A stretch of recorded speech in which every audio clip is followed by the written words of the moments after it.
नमस्कार, मैं संजय सनम YouTube के सभी व्यूवर्स का हृदय से अभिवादन करता हूं। व्यूवर्स, कोरोना संक्रमण के इस विकट दौर में हमारे उद्योग क्षेत्रों के हालात कैसे हैं? हमारे उद्यमी किन समस्याओं का सामना कर रहे हैं? जयपुर, राजस्थान की राजधानी जयपुर पिंक सिटी, कल भी हमने एक वार्ता की थी। आज हम उसी दौर में राजस्थान के जयपुर से उद्यमियों से मिल रहे हैं। जयपुर कहने को राजस्थान की राजधानी है, जहां पर राजनीति के घमासान होते हैं, लेकिन यहां पर उद्योग क्षेत्र में भी नए नए कीर्तिमान होते हैं। हमारे राजस्थान की धरती यानी मरुभूमि, धोरों की धरती के कई सितारे अब हमारी आंखों पर हैं और एक एक करके एक एक सितारों से आपकी मुलाकात करवाना हमारा फर्ज है। आइए, डिजिटल फर्स्ट न्यूज के माध्यम से कोरोना संक्रमण के इस जटिल दौर में चलिए राजस्थान की मरुभूमि की रेतीले धोरों की धरती चलते हैं और जयपुर, वहां पर औद्योगिक क्षेत्र के आज 3 नामों से हम आपका तारुफ करवाते हैं, आपका परिचय करवाते हैं। हमारे साथ आज मेहमान हैं श्रीमान अरुण अग्रवाल जी, जो कि कार्यकारी अध्यक्ष है फोर्टी के, सचिव व प्रवक्ता है राजस्थान चेंबर कॉमर्स इंडस्ट्री के, अध्यक्ष है अंतरराष्ट्रीय मारवाड़ी सम्मेलन के, उपाध्यक्ष हैं अखिल भारतीय वैश्य सम्मेलन के। एड्रेस बहुत बड़ा है। और अरुण जी के बारे में एक बात कहता हुआ चलूं कि बंगाल की धरती से इनका तार इनके जन्म से जुड़ा है। इसलिए अरुण जी, आपका बहुत बहुत स्वागत हमारे साथ जुड़ने के लिए। धन्यवाद। धन्यवाद। आलोक जैन जी, जो कि सामाजिक क्षेत्र से हमारे पूर्व परिचित हैं और राजस्थान की धरती में भी सामाजिक और औद्योगिक दोनों क्षेत्रों में बराबर तालमेल रखते हुए मालवीय इंडस्ट्रीज एरिया और United council of Rajasthan industries से अपना समन्वय रखते हैं। आलोक जी हिरावत, बहुत बहुत स्वागत हमारे साथ जुड़ने के लिए। तीसरे युवा प्रतियोगी हमारे साथ जुड़ रहे हैं नीलेश अग्रवाल जी, और नीलेश अग्रवाल जी को बधाई देते हुए चलें, सीतापुर इंडस्ट्री एरिया के वर्तमान में ये अध्यक्ष बने हैं। नीलेश जी, इनके पास करीब 3000 इंडस्ट्री, जिसमें गारमेंट है, ज्वेलरी है, पैकेजिंग है, इन इंडस्ट्रियों का कार्य क्षेत्र इनके इस सीतापुर इंडस्ट्री के क्षेत्र में आता है।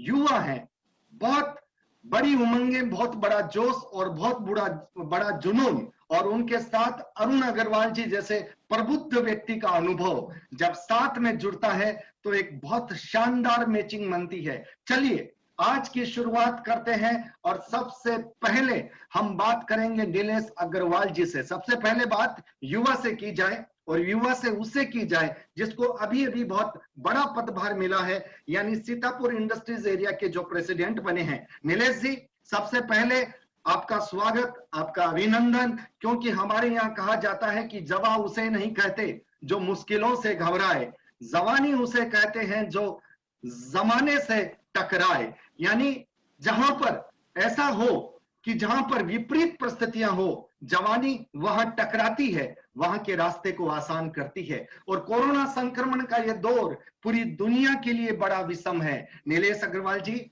हमारा सवाल सबसे पहले आपसे यह है कि आपके अपने इंडस्ट्री के एरिया में, जैसा कि आपके यहाँ गारमेंट भी है, आपके यहाँ ज्वेलरी भी है, आपके यहाँ पैकेजिंग भी है, आपके यहाँ के उद्यमियों को इस विकट दौर में किस तरह की समस्याओं का सामना करना पड़ा है और आप क्या कुछ कर रहे हैं? आने वाले दौर के लिए आपके पास क्या संभावनाएं हैं? नीलेश जी। नमस्कार संजय जी, बहुत बहुत धन्यवाद आपका इस चैनल से आज जोड़ने के लिए और हमारी समस्याओं पे गौर फरमाने के लिए और उनका समाधान जानने के लिए। जी, कोरोना संक्रमण 22 मार्च को जो पूरे भारत में लॉकडाउन हुआ, तो बहुत भारी समस्या हर उद्यमी के लिए, हर व्यापारी के लिए आई है, इसमें कोई दो राय नहीं है।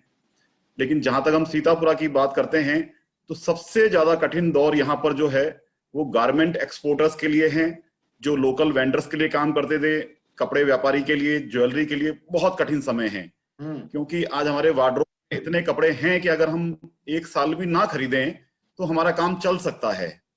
तो आज गारमेंट व्यवसायी के ऊपर, ज्वेलरी व्यवसायी के ऊपर बहुत बुरी मार पड़ी है। आज इसको मेरे ख्याल से 5 महीने 6 महीने हो गए हैं, फिर भी ये कारोबार अपने 25 कारोबार पे भी वापस पहुंच नहीं पाया है। सभी लोग संघर्ष कर रहे हैं। चूंकि गारमेंट का बहुत बड़ा नाता एक्सपोर्ट बिजनेस से है, एक्सपोर्ट में सब फ्लाइट्स बंद हैं, वहां के स्टोर्स बंद हैं, तो उस वजह से भी इनका पिकअप इनको नहीं मिल पा रहा है जी। ये सब लोग बहुत मेहनत कर रहे हैं, सारी लेबर गांव जा चुकी है, तो बहुत बड़ा संकट में है। लेकिन हर आदमी अपनी पूरी कोशिश कर रहा है कि किसी तरह से वो, कुछ लोग उसमें मास्क बनाने में लग गए हैं, कुछ पीपीई किट बनाने में लग गए हैं, तो कुछ करके अपना खर्चा निकालने की और मार्केट में टिके रहने की कोशिश कर रहे हैं, ताकि जिस दिन भी कोरोना से हमें निजात मिलती है तो हम अपने पुराने बिजनेस को वापस से पटरी पे ला सकें। नीलेश जी, गवर्नमेंट से आपकी क्या वो रहती है, क्या चाहते हैं कि आपको राज्य सरकार या भारत सरकार आपके उद्योग को बचाने के लिए क्या ऐसा करे जिससे उद्यमी थोड़ी सहजता, सरलता महसूस कर सके? सर, आदमी ऐसे संकट में जहां उसका कैश लॉस होता है या बिजनेस खत्म हो जाता है, तो कहीं ना कहीं सरकार से बहुत अच्छे पैकेज की उम्मीद करता है। अब सरकार कोई कैश देने में सक्षम, तो कैश गरीबों को दिया जाता है, व्यापारियों को तो कैश उम्मीद भी नहीं करता है कि मेरे अकाउंट में कैश पहुंच जाए। व्यापारी ये उम्मीद करता है कि कोई उद्योग नीति या कोई बैंक का प्रपोजल इस तरह का बने तो डायरेक्टली इनडायरेक्टली हमारे बिजनेस में हमें ईज ऑफ डूइंग बिजनेस हो, ताकि हम काम करके और आसानी से अपने नुकसान को पूरा कर सकें जी। मतलब थोड़ा अफसोस ये है कि केंद्र सरकार ने 20 लाख करोड़ का पैकेज कहने के लिए 3 लाख करोड़ का पैकेज एमएसएमई के लिए दिया है, बट मुझे धरातल पे उसका कोई असर नजर नहीं आता है। जहां तक मॉरिटोरियम की बात है, उसमें भी ब्याज पूरा लग रहा है, किस्तें पूरी जाएंगी, ब्याज पे ब्याज का जो मामला है वो सुप्रीम कोर्ट में लगातार लंबित है। तो मुझे नहीं लगता इन चीजों से सरकार कोई भी व्यापारी को फायदा पहुंचा पा रही है। आज पेट्रोल डीजल भी इस कोरोना काल में सरकार ने अपनी नुकसानों को पूरा करने के लिए, चाहे वो जीएसटी का नुकसान है उसको पूरा करने के लिए पेट्रोल डीजल की रेटें आसमान पे बैठा रखी हैं। आज अगर पेट्रोल डीजल भी सरकार कम करती, जो क्रूड के कच्चे तेल के भाव हैं कम करती, तो आज हर आदमी को उससे राहत मिलती। और राहत भी क्या होता है, आदमी को एक मनोबल मिलता है कि हाँ भाई सरकार कुछ फायदा देना चाह रही है। एक हाथ से तो पेट्रोल डीजल का पैसा आपसे दुगना वसूल कर रहे हैं और दूसरे हाथ से कह रहे हैं हम मॉरिटोरियम दे रहे हैं, उसमें ब्याज भी वसूल रहे हैं, तो मतलब कहीं व्यापारी के हाथ में कुछ आ नहीं रहा है। बिल्कुल। जहां तक राज्य सरकार की है, मुझे नहीं लगता राज्य सरकार के पास में कोई बहुत बड़ा फंड होता है अनुदान देने के लिए। राज्य सरकारों को केंद्र सरकार से अपने जो जीएसटी के पैसे हैं वो नहीं मिल पा रहे हैं, राज्य सरकार कहां से पैसा लाएगी? तो दोनों तरफ से ही मरे पड़े हैं व्यापारी, ना तो कोई केंद्र सरकार से सहायता है ना कोई राज्य सरकार से सहायता है। और जहां तक बातें हैं लॉकडाउन के बाद में, मतलब आप ये माने बहुत सारे एनजीओ और लेबर यूनियन ने ब्लैकमेल करना चालू कर दिया जी। हमें नहीं मिल रही है, हमें ये नहीं मिल रहा, हमें ये नहीं मिल रहा। अरे व्यापारी का काम धंधा बंद हो गया, उनकी लिमिटें सीज हो गई, आज टर्नओवर रुकता है तो उनकी लिमिटें भी सीज हो जाती है, बैंक वाले कर देते हैं जी। कहां से पैसा लाएगा व्यापारी? तो ये सारे संकट हैं, लेकिन व्यापारी का नाम ही संघर्ष करना है, हर आदमी संघर्ष कर रहा है, क्या रहने की कोशिश। बहुत शानदार, नीलेश जी ने बहुत बड़ी बात कही कि सरकार के पास तो बहुत कुछ होता है, सरकार अपने हिसाब से कुछ भी एडजस्ट कर सकती है और व्यापारियों के लिए एक हाथ से देती है दूसरे हाथ से ले लेती है।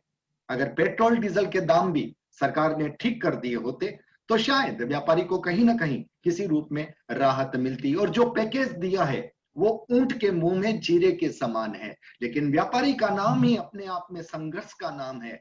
व्यापारी संघर्ष के साथ रास्ता बनाना जानता है और शायद इसीलिए हमारे व्यापारी इतनी विषम परिस्थिति में भी खड़े हुए हैं, टिके हुए हैं।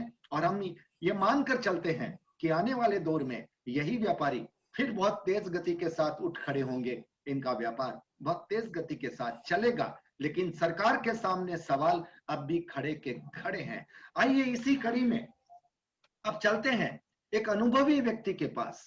अनुभव जब बोलता है तो फिर सच्चाई की कई परतें एक साथ खोलता है। एक ऐसी शख्सियत जिनका नाता बंगाल की धरती से जुड़ा है, लेकिन जिनका कर्म क्षेत्र मरुवाटी से जुड़ा है। तो जब बंगाल की धरती जुड़ती है तो क्रांति आती है, और जब राजस्थान की धरती जुड़ती है तो स्वाभिमान आता है, और जब दोनों के गुण साथ में मिल जाते हैं तो फिर बात कुछ अलग होती है। जी हाँ, मेरा निवेदन है श्रीमान अरुण अग्रवाल जी से। अरुण जी, आप क्या बताना चाहेंगे सर, आज के हालात में आपके क्षेत्र में, आपकी इंडस्ट्री, आपके उद्योग, आपके व्यापारी, आपके दुकानदार क्या कह रहे हैं? देखिए, सर्वप्रथम तो मैं डिजिटल फर्स्ट न्यूज और उसके चीफ डायरेक्टर श्रीमान संजय सनम जी का, जो कि मेरी जन्मभूमि कलकत्ता से है और जिनका मेरे को 15 साल से व्यक्तिगत संपर्क है। और मैं आलोक जी का धन्यवाद देना चाहूंगा कि उन्होंने 15 साल बाद मेरे को एक मेरे पुराने मित्र से मिलाया। तो मैं उनको इतना अच्छा तरह जानता हूं कि ये इतना सामाजिक सरोकार में पिछले कई वर्षों से जुड़े हुए हैं।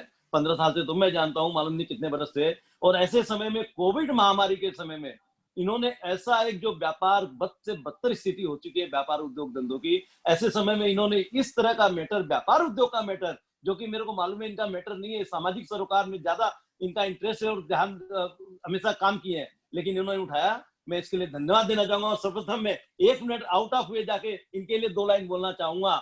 सुनकर कर दे सुना, ऐसी इनकी आवाज नहीं, किसी महफिल में छुप जाए ऐसे इनके अंदाज नहीं, मिलकर भूल जाए कोई ऐसे इनके अल्फाज नहीं, सूरज से चमकते हैं ये, संजय बापना किसी परिचय के मोहताज नहीं, संजय बापना किसी परिचय। बहुत शुक्रिया।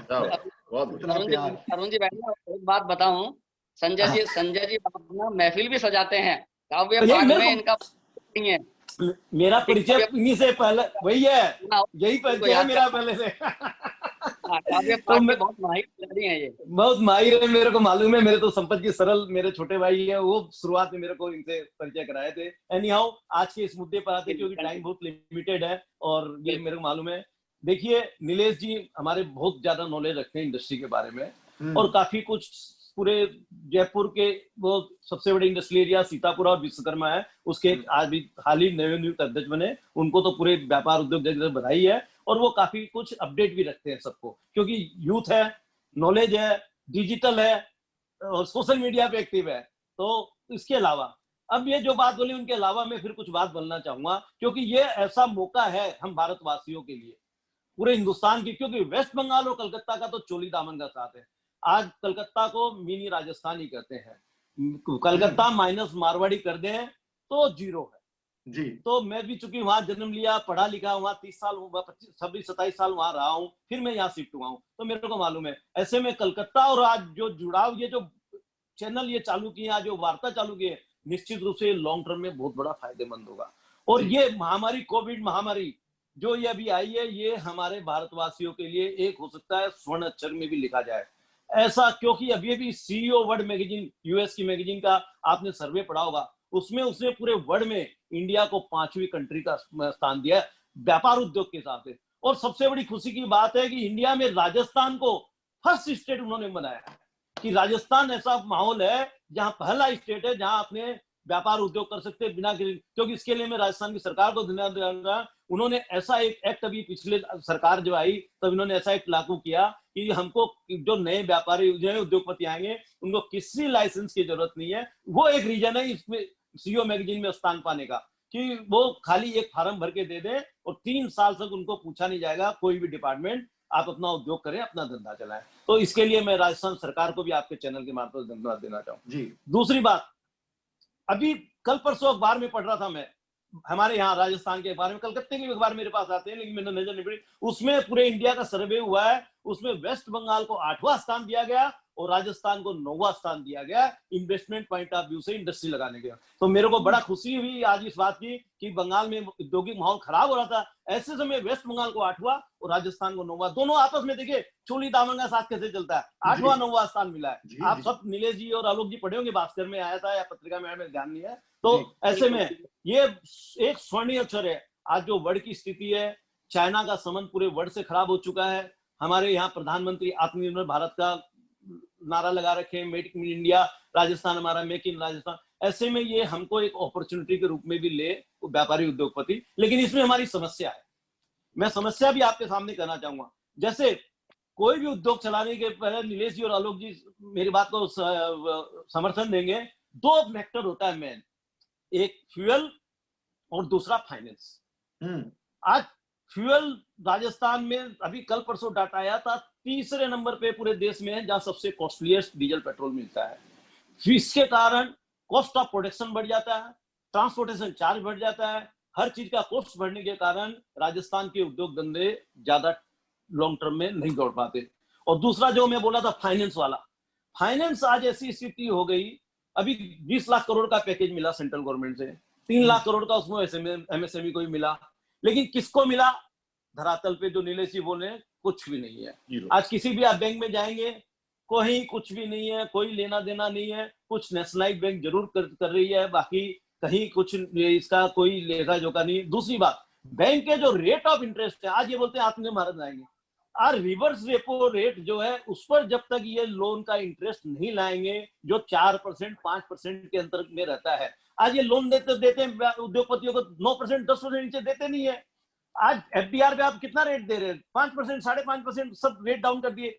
सेविंग बैंक का अकाउंट का 3% रेट ऑफ इंटरेस्ट आ गया।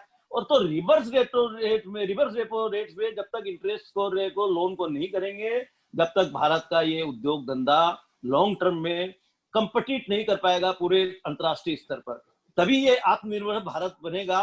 इसके अलावा इसके लिए इनको जो ये 3 लाख करोड़ और ये करे हैं, और 90,000 करोड़ रुपया सेंट्रल गवर्नमेंट से आया कि 90,000 करोड़ रुपया दिया जा रहा है इस कोविड में, लेकिन हम व्यापारी उद्योगपति को उसमें से 1 पैसा नहीं मिला। आज इसमें से बिजली का जो हमारे फिक्स चार्ज लग रहा है, या कोई राजस्थान स्टेट को देते हैं या सभी स्टेट को देते हैं, वेस्ट बंगाल, इनमें तो क्या कोऑर्डिनेशन की कमी है सेंट्रल और स्टेट में।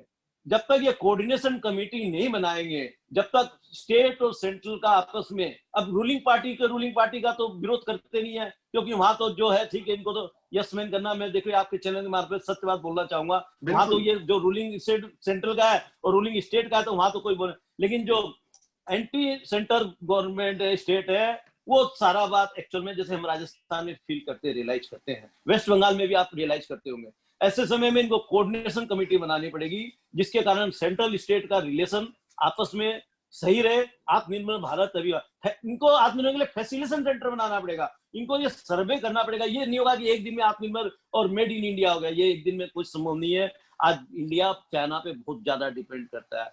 आज चाहे कंप्यूटर हो, चाहे आईटी हो, चाहे टीवी का है, चाहे दवाइयां है, चाहे ऑटोमोबाइल सेक्टर है, चाहे कई ऐसे इलेक्ट्रॉनिक सेक्टर है, इसमें अभी भी 70 से 75% चाइना का पे डिपेंड है। हम एक साथ बंद नहीं कर सकते। और जो माल ये तो क्या टीवी में और उसमें दिखाने का है, होली जला लिए, ये कर लिए, कोई भी असली माल नहीं जलाता है, सब वो कार्टून और वही जलाते हैं। तो ऐसे में इसको लॉन्ग टर्म लेना पड़ेगा, ट्रेनिंग सेंटर बनाना पड़ेगा, क्लस्टर डेवलपमेंट करना पड़ेगा।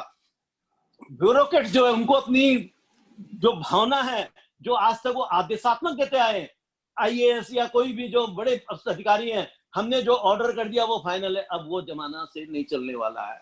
अब भारत के ब्यूरोक्रेट्स को भी आदेशात्मक हटा के एडवाइजर के रूप में आना पड़ेगा, साथ में बैठा के हम लोग को पॉलिसी एसी के बंद करने में कर देने से धरातल पे वो लागू नहीं होती। हमको बुलाते तो है, चाहे स्टेट गवर्नमेंट और सेंट्रल कमेटी में हमारा रिप्रेजेंटेटिव है, हर जगह हर मीटिंग में हमसे सलाह ली जाती है, लेकिन डिसीजन देते समय जब रूल बनता है उस समय हमको शामिल नहीं किया जाए। ऐसे में हमको बराबर। मेरा सवाल ये है सर कि अभी आपके जयपुर में औद्योगिक क्षेत्र में जो कमजोर उद्यमी है, आर्थिक रूप से कमजोर, इस लॉकडाउन की वजह से जिनकी स्थिति गड़बड़ा गई है, क्योंकि उनकी फैक्ट्रियों के भाड़े लग रहे हैं, उनके इलेक्ट्रिक बिल लग रहे हैं, उनके माल जा नहीं रहा, पैसा आ नहीं रहा, ऐसे उद्यमियों के लिए आप जैसे लोग जो कि नेतृत्व करते हैं, उन लोगों के मन में ऐसे उद्यमियों को बचाने के लिए क्या कोई रास्ता है? देखिए, सरकार अपनी जगह काम कर रही है। सरकार से जैसे किसानों को मुआवजा दिया जाता है, किसानों का रीट मान, आज नीलेश जी ने भी मोरेटोरियम पीरियड की बात की। मोरेटोरियम पीरियड सुप्रीम कोर्ट ने, इन्होंने तो 31 कर दिया था, सुप्रीम कोर्ट ने उठा के उसको 28 सितंबर तक किया। लेकिन उस मोरेटोरियम पीरियड को खाली बढ़ाने से नहीं होगा, उसका जो हमको ब्याज का सेट ऑफ चाहिए, वो जो पीरियड था वो इंटरेस्ट, हमारी फैक्ट्रियां ही नहीं चली, हम बिजली के बिल अलग दे रहे हैं, हम सब कुछ दे रहे हैं, तो उसका हमको सेट ऑफ चाहिए, उनका हमको इंटरेस्ट सब्सिडी चाहिए, जैसे आप किसानों को दे रहे हैं। मैं आपके चैनल के मार्फत से सेंट्रल गवर्नमेंट को, सब चैनल पे मैं बोलता हूँ, आज आपको भी चैनल में ये बोलूंगा कि सेंट्रल गवर्नमेंट और स्टेट गवर्नमेंट दोनों में कोऑर्डिनेशन करके, जिस तरह किसानों को आप 1 मिनट में फसल नुकसान होती है तो उसका मुआवजा दे देते हैं, उसका इंटरेस्ट लोन फ्री कर देते हैं, तो व्यापारी जो आपका तो कमाने वाली दूध देने वाली गाय है, जो 365 दिन आपको कमा के देती है, जीएसटी के रूप में देती है, हर तरह टैक्स देती है, और व्यापारी को पहली बार विपदा आई है ऐसी कोविड-19।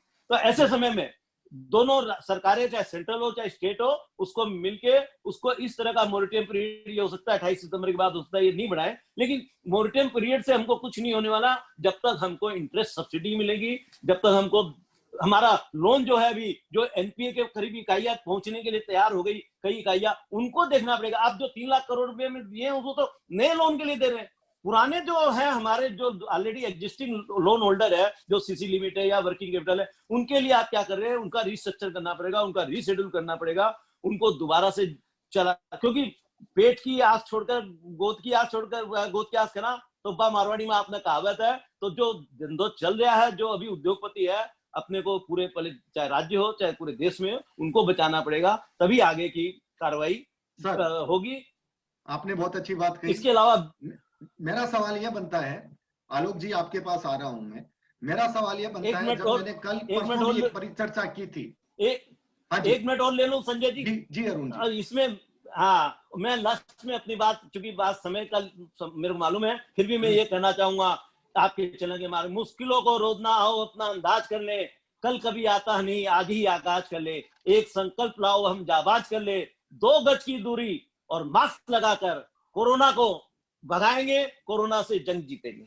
और एक बात और मेरे याद आ गई, कलकत्ता और राजस्थान की, कि राजस्थान की भाषा भी पिछले 1-2 दिन पहले कन्हैयालाल सेठिया जी सम्मानी की पुण्यतिथि गई है, और वो मुर्दन कवि रहे हैं, राजस्थान भाषा के अपना जीवन दान कर दिए, और हम भी यहाँ काफी आंदोलन करते हैं राजस्थानी भाषा को 8वीं संविधान। मैं आपसे भी अनुरोध करना चाहूंगा, आप बंगाल बैठे, हम राजस्थान में यहाँ काफी कुछ कर रहे हैं, दिल्ली तक हमने कई बार कुछ किए, तो आप भी वहां जहाँ भी हमारा भी समर्थन हो चाहिए। मैं इनके लिए 2 लाइन भारतीय हरिश्चंद्र जी कहना चाहूंगा, निज भाषा उन्नति है सब उन्नति को मूल, बिन निज भाषा ज्ञान के मिटे न हिमको सूल, बिन निज भाषा ज्ञान के मिटे न। जब तक राजस्थान की भाषा को संविधान की सूची में मिलेगा, तो निश्चित रूप से बंगाल और राजस्थान के संबंध और भी मौजूद। धन्यवाद, आपने समय दिया। सेठिया साहब ने बहुत बड़ा इसमें बहुत बड़ा आंदोलन किया था, कन्हैयालाल जी सेठिया, काम पड़ा उनके लिए, संपत्ति के साथी में मिला था 2-3 बार। बिल्कुल बिल्कुल सर। मेरा सवाल यह है, आलोक जी आपके पास आ रहा हूं, बहुत सारी बातें नीलेश जी ने कही, अरुण जी ने कही, मुझे तकलीफ होती है जब मैं व्यापारी को लाचार देखता हूं। जो व्यापारी सब कुछ कमा करके देता है, जिससे सरकार चलती है, जिससे देश चलता है, जिससे देश की जीडीपी बनती है, वो व्यापारी जब हाथ फैलाए सरकार के सामने लाचार दिखता है, तब हमें तकलीफ होती है। हमने परसों भी एक बात कही थी, हमने कहा था कि क्यों नहीं व्यापारी संगठित होकर इस राजनीति के क्षेत्र में भी अपनी प्रभुता दिखाए, क्यों नहीं हमारे एमएलए आए, व्यापारिक संगठन के आए पार्षद, व्यापारिक संगठन का मेयर बने, व्यापारिक संगठन के विधायक बने, आपकी बात संसद में, विधानसभा में, और वहां पर जो आपकी काउंसलिंग है, वहां पर जब तक नहीं जाएगी, तब तक व्यापारी की आवाज पूरी कोई समझ नहीं पाएगा। आप लोग इस बात को भी समझिएगा, इस बात के लिए भी तैयार रहिएगा, ये आपसे मेरा अनुरोध है। आलोक जी, आलोक हिरावत जी। हाँ, आवाज आ रही है मेरी? बिल्कुल, थोड़ा तेज। हाँ देखिए साहब, आपने उद्योग में राजनीति को जोड़ दिया है जी, और आपका ये सवाल है कि राजनीति में भी उद्योगपतियों को आना चाहिए। निश्चित रूप से मैं इसके लिए अरुण जी भाई साहब को और नीलेश जी को ये निवेदन करूंगा कि आने वाले पार्षदों के चुनाव में, क्योंकि आपका राजनीतिक प्रतिनिधि रहा है, और हमारे सीताराम जी जो आयरन किंग हैं, जिन्होंने एमएलए का चुनाव भी लड़ा था, अगर वो हमारी बात सुनेंगे तो उनसे भी मैं निवेदन करूंगा कि संजय बाफना जी की बात का हम गौर करें, और आने वाले समय में अभी पार्षदों के चुनाव जयपुर में होने वाले हैं, और निश्चित रूप से मेयर के लिए और पार्षदों के लिए हम लोग अपना प्रयास करें। बिल्कुल। एक बात मैं और कहना चाहूंगा जी, कि हम उद्यमी हैं, न राजनीति की बात करेंगे, न पार्टीबाजी की बात करेंगे, न हम हाथ फैलाएंगे। हमें अगर सरकार केवल काम दे दे तो हम बहुत कुछ कर सकते हैं। हम उद्यमी हैं, हमें कोई सब्सिडी नहीं चाहिए, कोई हेल्प नहीं चाहिए हमें जो, लेकिन जो काम पिछले 2-3 सालों से सरकारी काम जो नहीं मिल रहे हैं, गवर्नमेंट और सेमी गवर्नमेंट डिपार्टमेंटों से हमें अगर एक्सेस वर्क अब मिलना शुरू हो जाए, क्योंकि प्राइवेट सेक्टर तो पूरा ठंडा पड़ा हुआ है, प्राइवेट सेक्टर से किसी काम की उम्मीद अभी हम 2-3 साल तक और नहीं कर सकते हैं, तो सरकार हमें काम दे के हमारी हेल्प करे, हम काम करके और हमारी अर्निंग को एक लेवल तक ला सकें, ये मेरी एक विशेष मांग रहेगी। एक सवाल आपने संजय बाफना जी किया था कि अभी छोटे छोटे जो व्यापारी हैं उनको फाइनेंस की दिक्कत हो रही।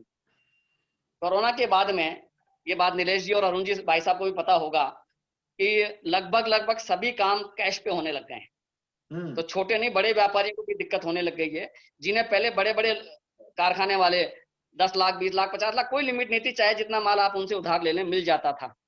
आज वो लोग कैश ट्रांजैक्शन पे आ गए हैं, उनकी भी अपनी परिस्थितियां होगी, उनकी भी अपनी मजबूरियां होगी। ऐसे मौके पे बैंकों को कम से कम हमारे पिछले 31 मार्च 2020 के टर्नओवर के हिसाब से हमें इमीडिएटली वर्किंग कैपिटल प्रोवाइड करनी चाहिए, ताकि हम आने वाले संघर्ष में अपने आप को इन्वॉल्व कर सकते। तो ये 2 पॉइंट मेरे रहेंगे जो आप हमारे नीलेश जी भाई साहब भी और अरुण जी साहब भी सरकार तक पहुंचाएंगे।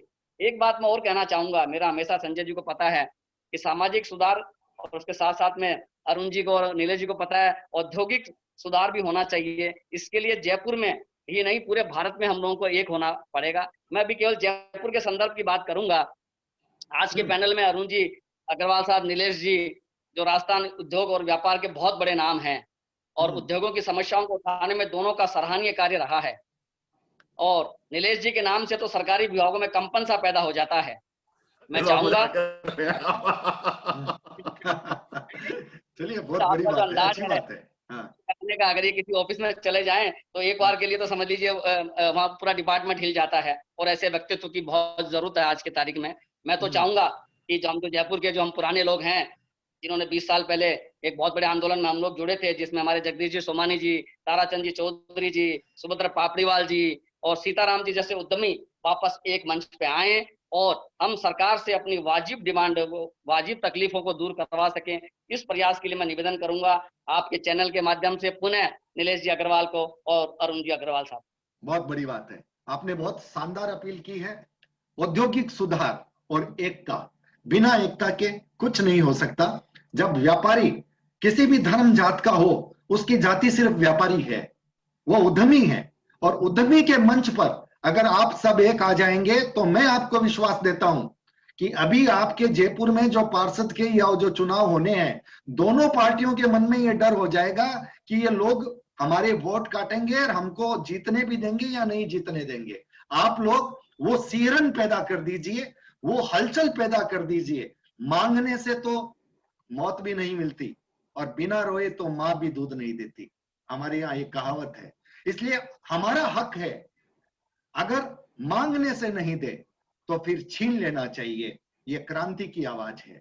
और ये छीना कब जाता है? जब लोकतंत्र के रूप में आप एक साथ आ जाएं और पावर आपके हाथ में आ जाए, उस वक्त आप व्यापारिक क्षेत्र का सुधार करें, और व्यापारिक क्षेत्र का सुधार होगा तो आप अपने शहर का, आपके अपने प्रांत का, आपके अपने राष्ट्र का सुधार हो जाएगा। बहुत अच्छी मीटिंग रही। मैं तीनों प्रतिभागियों का बहुत बहुत शुक्रिया अदा करता हूं और तीनों के सम्मान में 2 पंक्तियां निवेदित करता हूं। राजस्थान के विषय में विशेष रूप से है कि हालातों को समझकर अपनी चाल बदलते हैं। हालातों को समझकर हम अपनी चाल बदलते हैं। हम न रुकते हैं, हम न थकते हैं, हम तो बस अपना अंदाज बदलते हैं।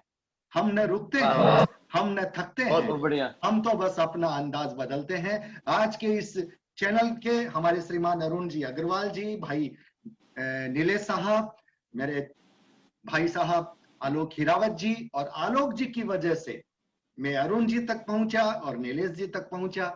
तो मैं आलोक जी का शुक्रिया अदा न करूं तो भी चलेगा, क्योंकि हमारे पुराने मित्र हैं और मित्रता में शुक्रिया नहीं होता, शुक्रिया मित्रता को छोटा कर देता है। मैं शुक्रिया अदा आज मैं जी उद्योग जगत की तरफ से आपको करूंगा कि इस बहाने कम से कम हम लोगों का आपने एक जूम मीटिंग पे कराया, और एक हमारी एक नई शुरुआत मैं निश्चित रूप से मानता हूं कि अरुण जी भाई साहब के नेतृत्व में वापस जयपुर में होगी, और इसके लिए आपको तहे दिल से धन्यवाद देना चाहूंगा। कल भी आपने सोमानी जी से और हमारे टांग साहब से इनसे बात करी थी, और मैं चाहूंगा कि आने वाले समय में और भी जो हमारे शीर्ष नेतृत्व हैं जयपुर के, उनसे अगर आप बात करेंगे तो आने वाले समय में हम सभी लोग जयपुर में पुनः एक पगडंडी पे खड़े होके और आगे कुछ नया करने का प्रयास कर सकेंगे। आलोक जी, मेरा ये दौर जारी रहेगा। ये श्रृंखलाओं का दौर है। आज पार्ट 2 हुआ है, ये पार्ट बनते जाएंगे, क्योंकि राजस्थान मेरी जन्मभूमि है। राजस्थान मेरी जन्मभूमि है, इसलिए राजस्थान की भूमि पर मेरा भी कर्ज है, मैं काम करूंगा। नीलेश जी। संजय जी, कलकत्ता से हमारा भी बहुत पुराना नाता है और कलकत्ता मैं रेगुलर आता रहता हूँ जी। मेरे इन-लॉज जो हैं वो कलकत्ता में ही हैं। जी जी जी। मेरे वाइफ का ननियाल कलकत्ता है, तो रेगुलर हमारा आना जाना और बातचीत रेगुलर कलकत्ता से है। सर, वाइफ का ननियाल कलकत्ता है तब कलकत्ता से रिश्ता बड़ा है। ये तो बिल्कुल तय हो गई ये बात। आपको एक बात मैं कहता चलूं सर, जो मैंने आपको राजनीतिक मोड़ पर आने की बात कही है, आप अगर राजनीतिक मोड़ पर अपने आप को लेकर के आते हैं, ये कोई बुरी बात नहीं है। ये अपने अधिकारों के प्रति जागृति है। आप सर, जहाँ तक राजनीतिक राजनीति पार्टियों को ये बताएंगे और आपके लिए उसमें सहयोग मैं करूंगा।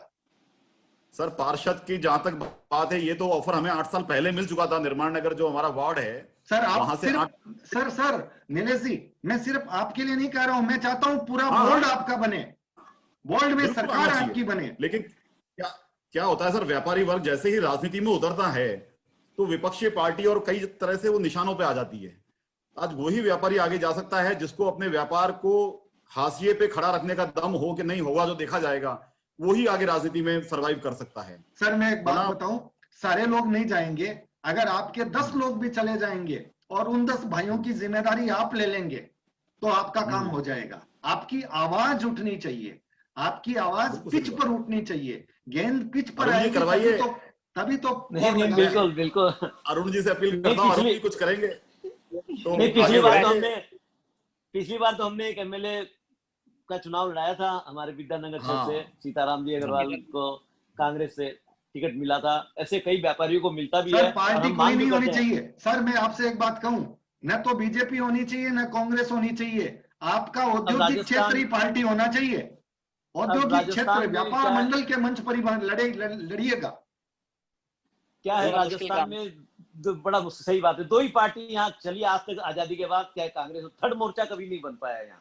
तीसरे मोर्चे कई बार सर मैं अरुण जी आपसे ये कह रहा हूं, अब 3 मिनट का टाइम है, आपसे सिर्फ ये कह रहा हूं, आपका मिशन नेता बनने का नहीं है, लेकिन राजनीतिक लोग हम लोग आपको मजबूर कर रहे हैं। हम लोग का किसी का इंटरेस्ट, इसलिए आपको आपके अपने औद्योगिक मंच से ही प्रतिद्वंदिता करनी है और उनको बताना है कि हम राजनीति में आना नहीं चाहते थे, लेकिन तुम हमको आजमाना चाहते हो, इसलिए हमको आना पड़ रहा है।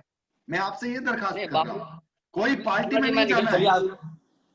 मैं भावना जी निवेदन करूंगा जी कि अगर हम जयपुर के सारी ट्रेड और इंडस्ट्री एसोसिएशन भी अगर एक हो जाएं तो सरकार किसी वो हमारे हिसाब से ही काम करेगी। ये काम हमारे लिए जरूरी है, ज्यादा महत्वपूर्ण है। बाफना साहब, ये निवेदन आपके हर पैनल से आप करें कि हम जयपुर के सारे ट्रेड और जो इसकी इंडस्ट्रीज की जो एसोसिएशन है बड़ी बड़ी, वो सारी अगर एक हो जाएं, और ये काम अरुण जी भाई साहब, अभी मेरी दोपहर में भी बात हुई थी और मैं आज इस पैनल में भी उनसे निवेदन करूंगा, ये काम अगर हम कर लेना बाफना जी, तो मैं दावे से कह सकता हूँ, नीलेश जी बात से वाकिफ है, सरकार हमारे, मुझे शब्द काम में नहीं लेने चाहिए, सरकार हमारे घुटनों पे होगी।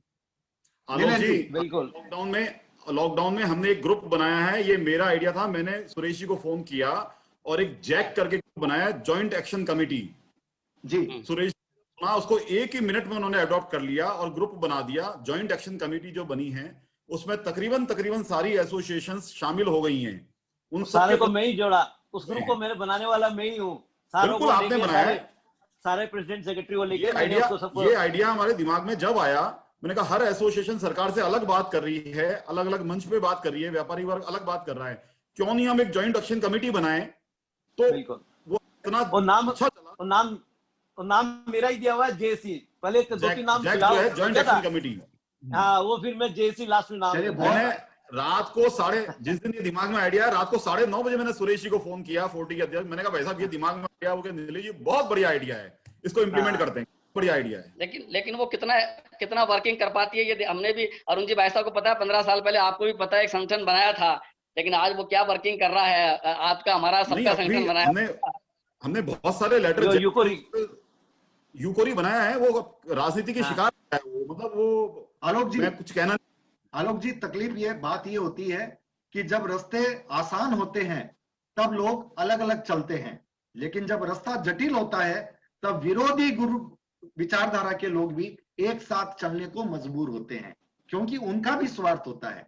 इसलिए अब हम ये आशा कर सकते हैं कि कोरोना के विकट दौर में आपके जयपुर की जितनी भी सारी व्यापारिक इंडस्ट्रियां हैं, वो सभी अपने अपने मतभेद को भुला करके एक मंच पर आकर के सर्वजन हिताय सर्वजन सुखाय की आवाज बुलंद करेंगे, और तब जैसा कि आलोक जी ने कहा, फिर शायद चुनाव लड़ने की जरूरत नहीं पड़ेगी, एक हुंकार ही काफी होगी सरकार को आपके पास, आपके दरवाजे तक लाने के लिए।